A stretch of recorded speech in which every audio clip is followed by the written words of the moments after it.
Apex Legends is a new battle royale game mode that focuses on killing enemy teams and being the last man standing in a wide open area map. It has quickly taken over Twitch, YouTube for its great feel in the game, impressive replayability, and relatively low requirements for PC hardware. When I started looking for the best value in our gaming PC, I started with looking at older business enterprise PCs, which tend to have powerful processors in more budget-oriented cases, but with extra PCIe slots for graphics cards. I found a number of computers to fit the bill at around $100 out the door, including things like the Dell Optiplex 990, the HP Compact, and the Lenovo ThinkCenter.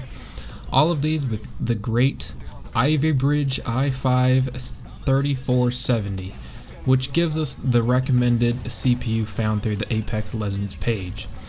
Now, we needed to tackle a few things to give us enough headroom for gaming that the regular business work wouldn't need, such as our RAM, our GPU, and our power supply.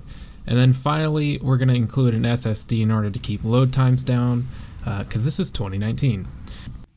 Starting with RAM, we needed to stick with DDR3 memory and hopefully shoot for 8 GB with two 4 GB sticks to give us dual channel performance, as 4 sticks would increase our total amount of gigabytes, but we would still be stuck running at dual channel memory specs.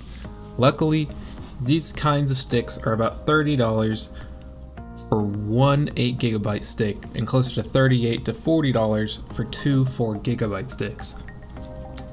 And these are at speeds of about 1866 MHz to give us a little bit better performance. For an SSD, you really can't beat Kingston's 240 GB option at $30 new, and the reliability that comes with it versus similar priced but much less reliable off-brand SSDs.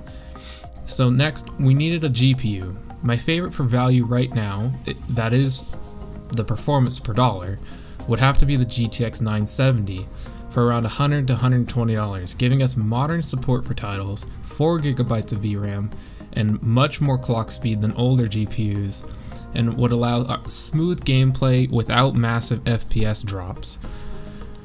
Finally, we had to upgrade the wimpy 200 to 300 watt power supply that comes in these business computers, so I chose an EVGA 500 watt B1, which can be found as little as $35 and won't explode when we plug it in.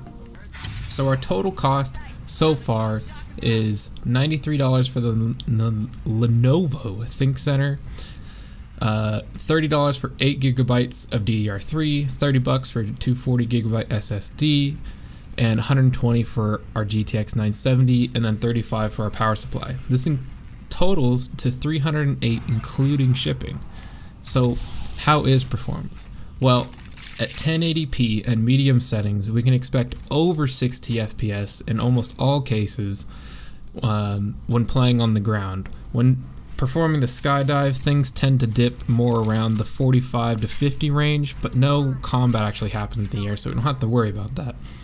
But we can get upwards of 90 FPS in low load places such as inside buildings and in more compact areas where there's less things to render. We might even expect a small bump with overclocking our GPU, so let me know if you'd like to see how to do that. Overall, for $300 total, this is an insane deal within value and performance. So make sure to like and subscribe if you want to see more. I'm going to be trying to go over a few different options in this realm in order to give you guys the best kind of information you guys need in an updated fashion to play the games you want to play.